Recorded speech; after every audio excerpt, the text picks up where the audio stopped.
Hi, this is Jackie with Inthekeyofchange.com. I'm with the members of Alabaster here at South by Southwest. So as a pop punk band, the idea of pop punk can seem like a dirty word in 2013. So how do you make sure that leaving a tour like South by Southwest that fans remember you? I can take that one. Taking off your clothes as often as possible definitely works. Doing spiritual renditions of Grease or Grease Lightning, you'll definitely get on the marks. I think really just bringing it every night. Play like you're playing Madison Square Garden, and you will drive people in off the street. They will come for good music, and if you have that, they'll come for you, and it's good. Yeah, just not holding back anything. I mean, it's just, this is what we love to do, and if people see that, if people see that we're having fun, and we're just, I mean, that's what we do. We just get up and we have fun, and I think it's infectious. If you build it, they will come. If you rock it, they will listen. There you go. So what are some benefits of playing such a big festival like South by Southwest? Exposure. Definitely Exposure, experience is a good one. I mean, there's something to be said about carrying your gear, I don't know, 15 minutes each way from one place to the other. I mean, we're definitely building muscles. CrossFit.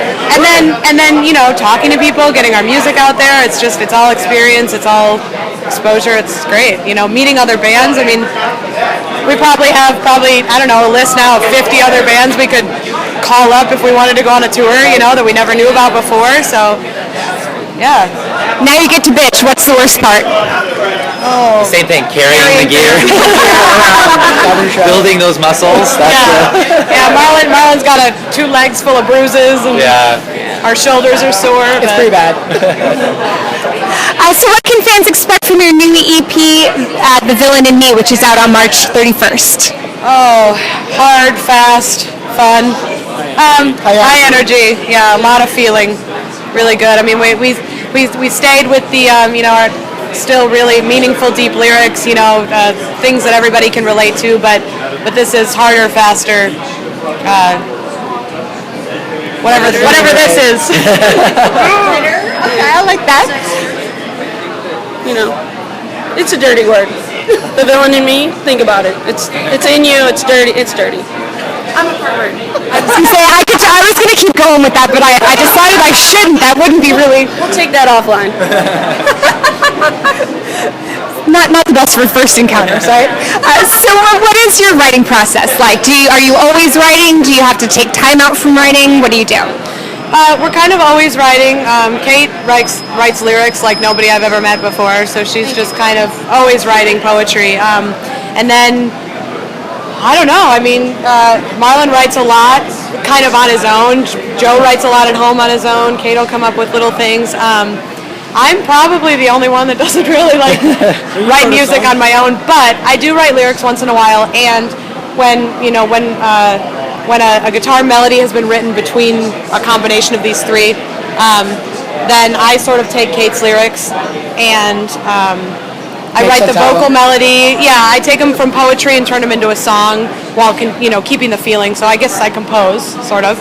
And I write the vocal melody, and then Dwayne brings in the low end and the bottom end. You're all about low end. We're about this right now.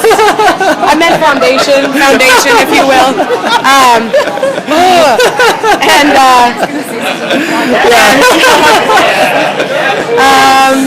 So yeah, that's kind of it, and then we all smooth it out. Yeah, it's a very collaborative process between all of us, coming from different genres, different backgrounds. I think it's very unique, the way we write, the way we need each other to write. Like, we really do feed off of each other. It's a good thing. I think we said before, we play music together, but we don't listen to music together. So it's a lot of different inspirations coming together. Yeah. Lots of teamwork, it sounds like. Any plans to make a music video anytime soon? We actually just finished one. So yes, the single off of The Villain in Me is called Scream It Out, and that and its video will be released on March 31st. So yeah, it's Who are you looking for? Yeah, you'll like it. it's a great video. As a child of MTV when it first got started, what's the benefit of making a music video? in 2013 when MTV plays really strange reality TV shows that are gross? What's the benefit? Well, I think YouTube is such a big thing now that you don't need MTV anymore to get your video and stuff out there. There's like other avenues to get it out there.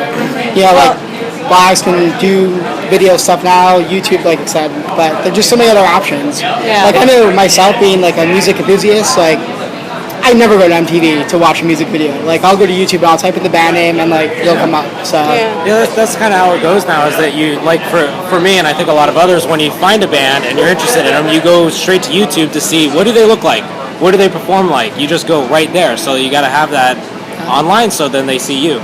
Yeah. When they look you up. Well, too, MTV created something absolutely amazing, and it was the first time that you could like put a sound to a face, and people crave that. It was huge. It was huge. And then they like took it away, and everybody's like, where did it go? People still want that, so it's important. It's really important to have a video with your music. How important is social media to sort of getting your word out there, and do you feel that it's a help or a hindrance?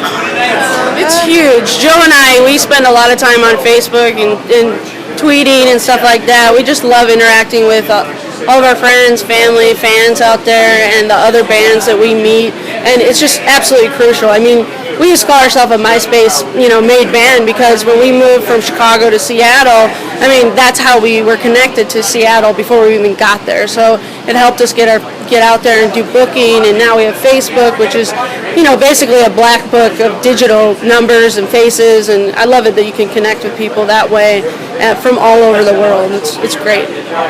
I think to add to that, like, there's also, you have to watch the content that you put on your social networking, because you have to draw a fine line between spamming and like putting something relevant out there that people are going to respond to. So Engagement.